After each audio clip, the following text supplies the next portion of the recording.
आज हम पढ़ने वाले मतलब मैं पढ़ाने वाला हूँ ह्यूमन हार्ट के बारे में। तो पहले हम कुछ ये बेसिक जान लेते हैं कि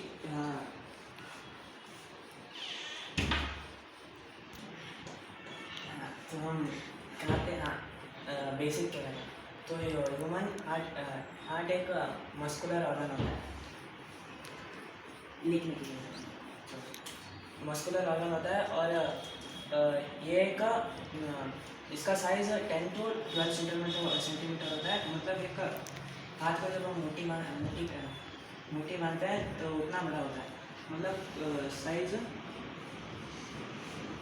10 to 12 सेंटीमीटर। मतलब इसका ये वेट और ये ऐसा हाइट इसका मालूम तो है। और मेल में इसका वेट 300 ग्राम होता है और फीमेल में इसका वेट 250 ग्राम होता है। तो यहाँ पर मैंने बनाया है पहले ड्राइंग। तो इसके पार्ट्स के बारे में जान लेते हैं। पहले तो ये राइट एट्रियम और ये लेफ्ट एट्रियम और राइट वेंट्रिकल और लेफ्ट वेंट्रिकल। इसमें ये क्या ये भी है। तो ये है इंफीरियर वीना कवा। इंफीरियर वीना कवा को पोस्ट कवा भी बोलते हैं।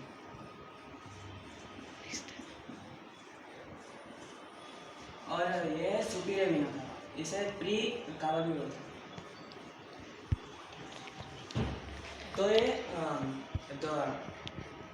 खून को राइट एट्रियम के पास लेके आता है। इसकी ओपनिंग यहाँ पर होती है, पोस्ट कवा की। और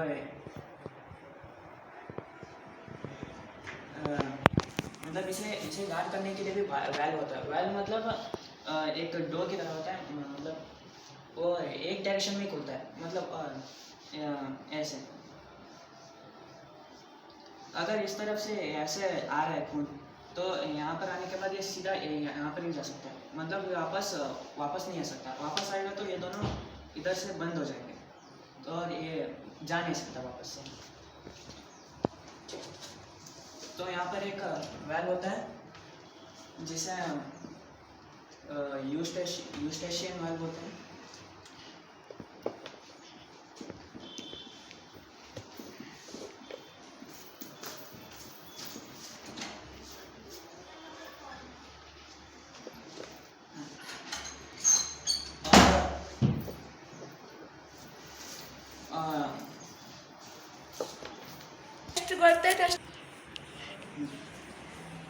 इससे पहले मैं ग्रुप के बारे में बताता हूँ।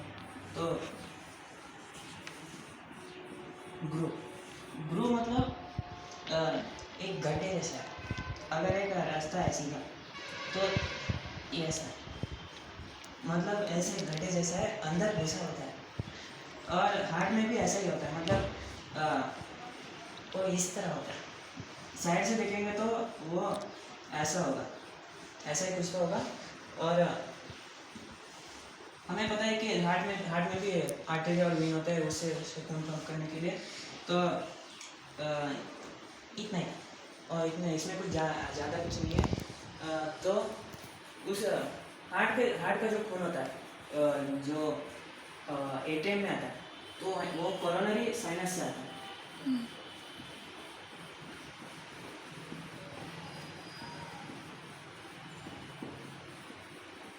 कोरोनरी साइनस से आता है। तो इतनी थी। इसके बाद तो और एक सवाल यहाँ पर एक और होता है क्या नोड नहीं फसावलस एंट्री ये नहीं डोर होल है। हाँ इंग्लिश।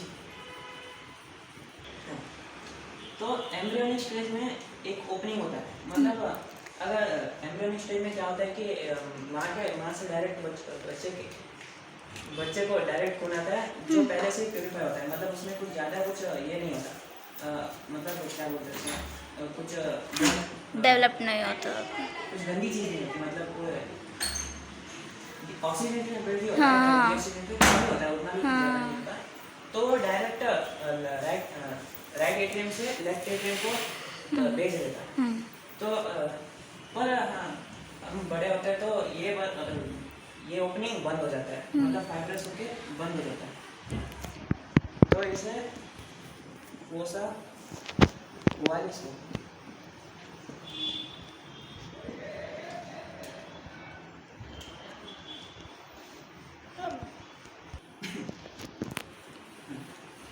तो फोसा ओवालिस इसकी कोई ज़्यादा ये नहीं है। और अब हम मान लेते हैं ये रस्सी जैसी चीज़ है, ये उसी पे ये ओपन कैसे होता है, मतलब राइट एट्रियम से खून लेफ्ट एट्रियम में कैसे जाता है। तो मैंने पहले बताया था कि वैल होता है, तो एट्रियम और एट्रियम से वेंट्रिकल जब जाता है खून जाता है तो वैल के थ्रू जाता है। तो हम राइट की तरफ हमारे पास ट्राइकस्पिड वाल्व होता है, मतलब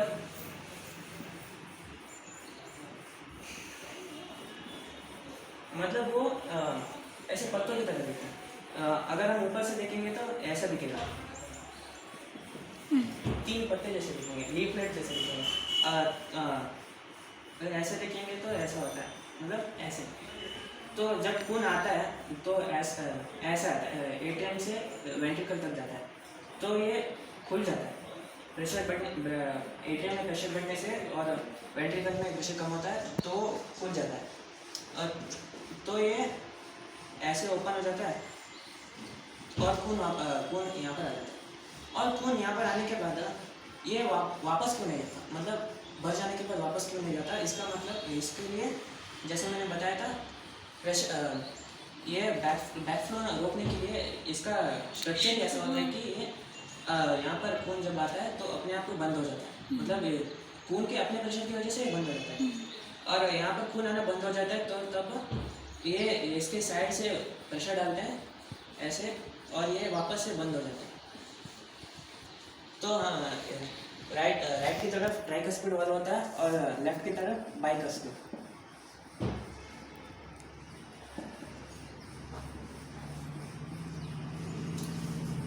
बाइकस्पिड मतलब यहाँ पर 2 होते हैं 3 की वजह, तो यहाँ पर 3 होता है।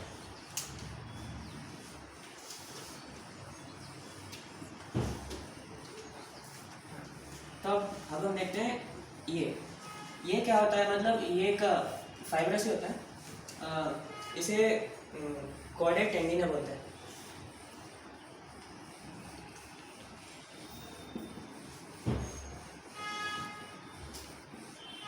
मतलब ये क्या होता है कि ये वैल्व को खींच के उसे ओपन कराता है पहले और उसके बाद रिलैक्स कराता है। तो इसे खींचने के लिए कौन चाहिए, ये लिविंग नहीं है, ये फाइब्रस है। तो इसे खींचने के लिए हमारे पास ये है मसल, पैपिलरी मसल, इसे हम पैपिलरी मसल कहते हैं।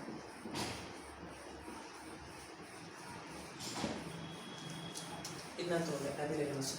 अब हम देखते हैं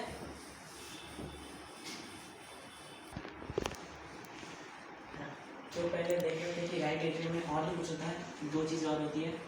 तो हम हार्ट को धड़कन करने के लिए कौन ये करता है, मतलब उसे धड़काता कौन है, तो उसके लिए भी एक पार्ट होता है यहाँ पर upper right corner of right atrium, जहाँ पर एसए नोड होता है। एसए नोड मतलब साइनोएट्रियल नोड। Sinoatrial node. तो इसे पीस मेकर भी बोलते हैं, सॉरी पेस मेकर।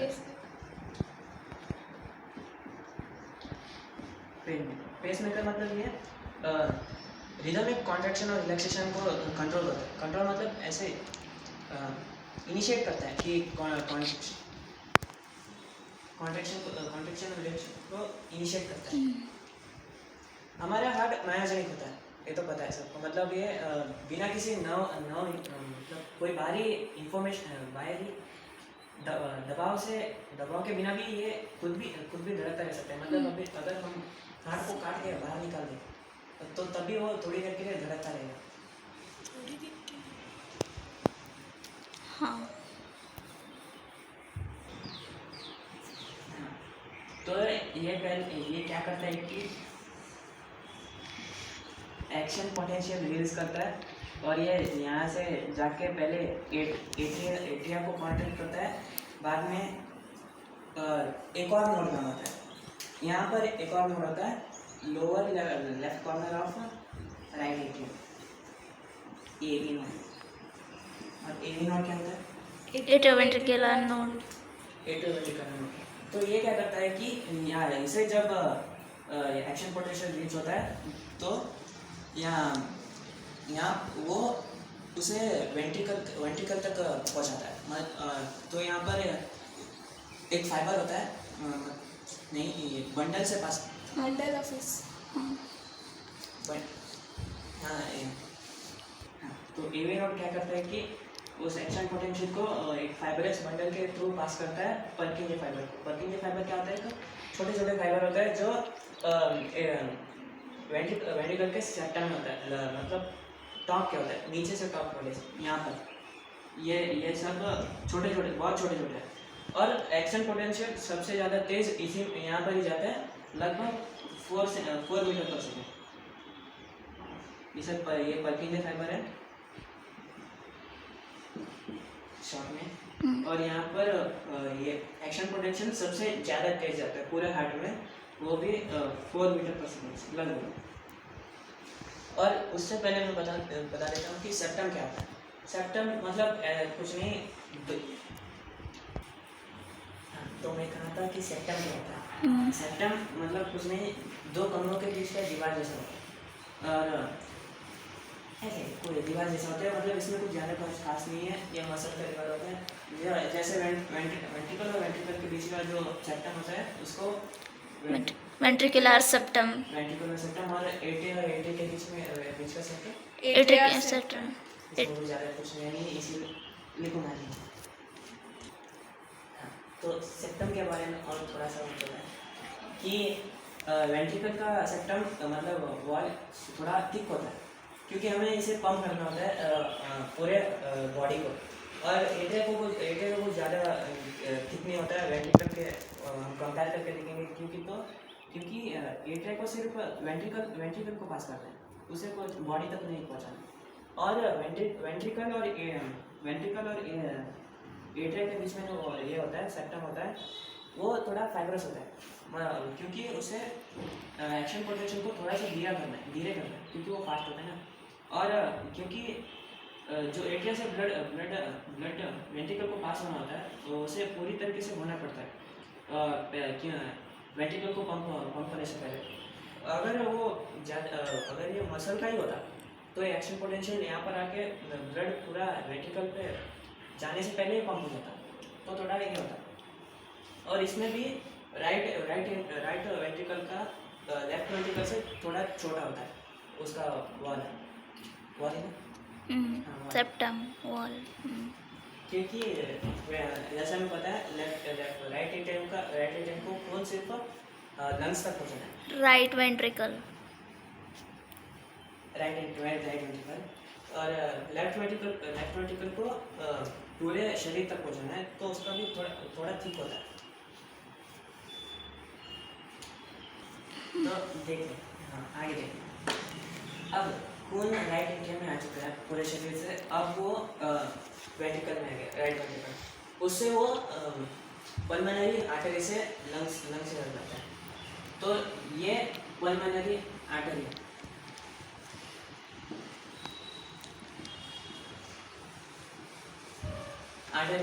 जो लंग्स की तरफ जाता है। और हमें पता है कि पल्मोनरी आर्टरी अकेला एक आर्टरी है जो डीऑक्सीजनेटेड ब्लड लेके जाता है, सबको पता है। और अब ये क्या है, ये भी कुछ खास नहीं है, इसे हम सेमिलुनर वॉल भी कहते हैं।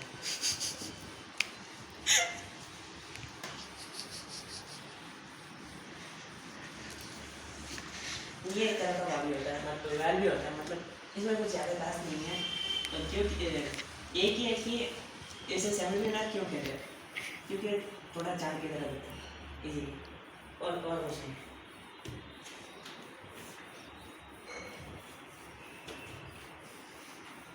हाँ, एक लाइन की तरह भी है। और लंग से वापस कैसा pulmonary when, pulmonary, pulmonary vein कहाँ होता है? इधर होता है। मैं कहना पल्मोनरी वेन से लेफ्ट एट्रियम में आता है, और लेफ्ट एट्रियम से कितने होते हैं पल्मनरी वेन?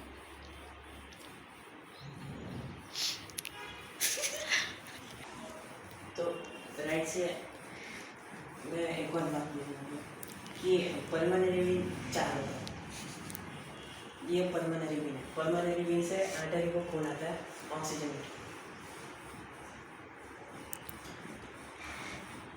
4, और राइट एट्रियम में खून आ गया। राइट एट्रियम से लेफ्ट एट्रियम नहीं, सॉरी लेफ्ट एट्रियम से लेफ्ट वेंट्रिकल को खून आ गया। लेफ्ट वेंट्रिकल से फिर आवर्टा को खून गया। आवर्टा से खून सारी जगह पास हो जाता है।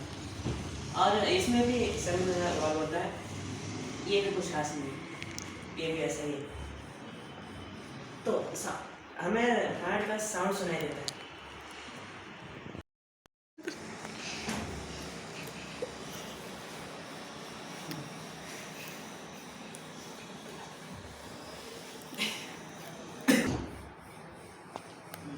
तो हार्ट जब धड़कता है डब करता है, तो ये साउंड कैसे आता है?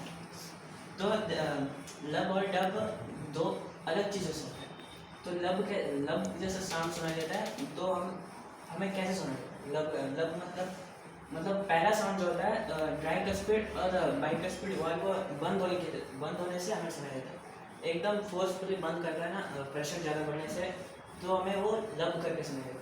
और डब कैसे सुनाई देता है, मतलब ये दोनों सेमिलर वाल्व एकदम से जाने के बाद फोर्सफुली बंद होता है, तो वही सेम ही है।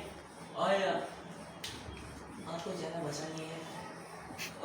तो आवर्टा के इस पार्ट को एसेंडिंग आवर्टा बोलते हैं, और इससे यहाँ इसको डिसेंडिंग आवर्टा।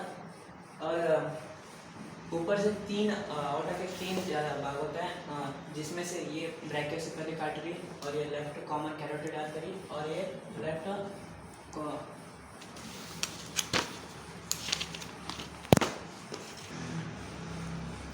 तो मैंने इसे बताया brachiocephalic artery, left common carotid artery, और ये लेफ्ट सबक्लेवियन आर्टरी। और मेम्ब्रेन।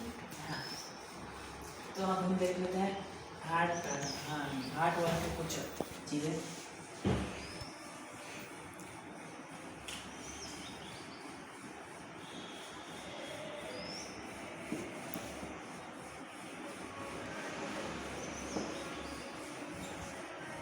हार्ट वॉल 2 चीज़ों में डिवाइड होता है। एक तो आउटर फाइब्रस पेरिकार्डियम, और एक इनर सेरस पेरिकार्डियम। आउटर वाला फाइब्रस होता है, ये जो होता है ये फाइब्रस होता है। और आउटर वाले में कुछ ज़्यादा नहीं है देखने के लिए। और इनर वाले में क्या होता है कि तीन और भाग होता है। पहला तो पैराइटल सेरस पेरिकार्डियम, दूसरा पैराइटल स्पेस, और तीसरा पैराइटल विसरल सेरस। पैराइटल ये होता है पैराइटल सेरस पेरिकार्डियम, पेरिकार्डियम। और इन दोनों में जो स्पेस दिख रहा है वही होता है पैराइटल पेरिकार्डियल स्पेस। और ये मतलब यहाँ पर स्पेस होता है। तो स्पेस में क्या हो रहा है? फ्लूइड हो रहा है। फ्लूइड कौन सिक्रेट करता है? Visceral serous pericardium. मतलब ये जो दिख रहा है यही होता है विसरल सेरस पेरिकार्डियम, यही सिक्रेट करता रहता है। और जब एक मतलब सिक्रेट करता ही रहता है, कभी कभार खत्म होने के बाद या फिर हो जाने के बाद सिक्रेट करता रहता है। मतलब ये फ्लूइड की ज़रूरत क्या है? फ्लूइड क्यों क्यों काम आता है? क्योंकि वो फ्रिक्शन रिड्यूस करता है। जब हमारा हार्ट कॉन्ट्रैक्ट और रिलैक्स ऐसे करता रहता है तो खींचता रहता है, मतलब दूसरे ऑर्गन को लगा रहता है ना, तो ऑर्गन के बीच में ऐसे फ्रिक्शन होते हैं, उसमें कुछ कट वट आ गया तो प्रॉब्लम होती है। इसीलिए वो ये सारा शॉक ऑब्जर्व कर लेता है, एक शॉक ऑब्जर्वर की तरह काम करता है फ्लूइड। और ये दोनों विजुअल सरस पेरिकार्डियम होता है, और इन दोनों को मिला के पेरिकार्डियम बोलते हैं। पेरिकार्डियम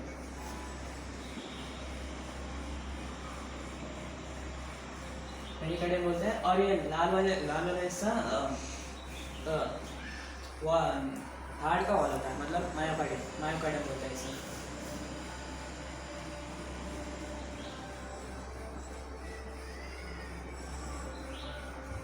मतलब असली खींचने का काम यही करता है, और बाकी सारे वही, मतलब अगर ये खींचता है तो ये लोग भी खींचते हैं, ऐसा ही काम करता रहता है। मतलब रिलैक्स होता है, खींचने वाला काम यही करता है, कॉन्ट्रैक्ट करना, रिलैक्स करना। और ये वाला पार्ट जो है ये हमारा ये होता है, मतलब innermost part of heart hole होता है, जो कि सिंपल स्क्वामस एपिथेलियम से बना होता है। और ये विज़रल सेरस पेरिकार्डियम भी सिंपल स्क्वामस एपिथेलियम से बना होता है, इसे हम एंडोकार्डियम बोलते हैं।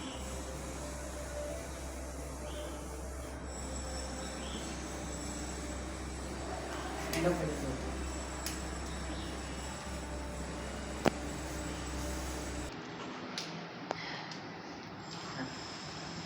तो सब कुछ हो चुका है। अब थोड़ा सा चीज़ बताए कि इन सब का टाइमिंग कितना होता है, मतलब ये कॉन्ट्रैक्ट होना, ये रिलैक्स होना है, ये सब जाना है, कितना टाइम लगता है?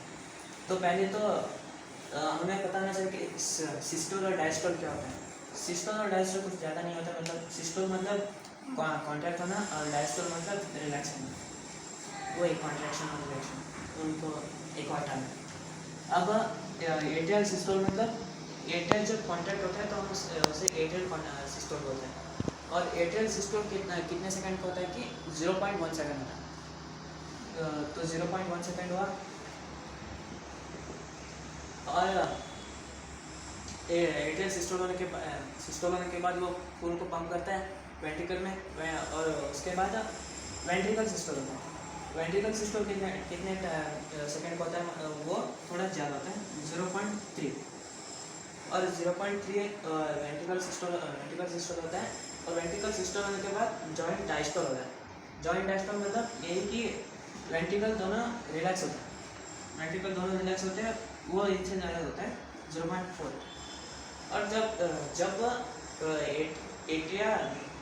एट्रियल सिस्टोल होता है 0.1 सेकेंड, उसे रिलैक्स होने में 0.7 सेकेंड लगता है। तभी 0.7 मतलब 0.3 + 0.4, मतलब ये कॉन्ट्रैक्ट होकर रिलैक्स होने तक ये रिलैक्स होता है, इसे थोड़ा ज़्यादा लगता है टाइम।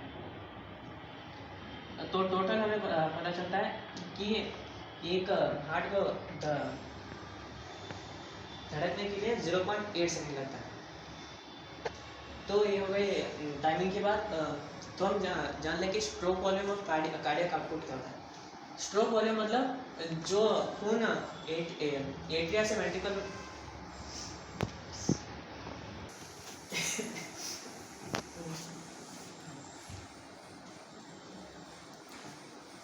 तो स्ट्रोक वॉल्यूम क्या होता है कि जो खून वेंट्रिकल से जाता है, एक वेंट्रिकल सिस्टम में जो खून पल्मोनरी आर्टरी या आर्टरी से जाता है, वो लगभग 70 ml होता है। इसे हम स्ट्रोक वॉल्यूम बोलते हैं, और स्ट्रोक वॉल्यूम होगा। तो हमें सबको पता है कि 1 मिनट में कितनी बार धड़कता है। एवरेज में हार्ट 72 बार धड़कता है। और अगर हम स्ट्रोक वॉल्यूम और हार्ट बीट को पर मिनट को मल्टीप्लाई करेंगे तो हमें कार्डियक आउटपुट मिलता है, जो लगभग 5040 ml होता है। इतनी थी। Thank you.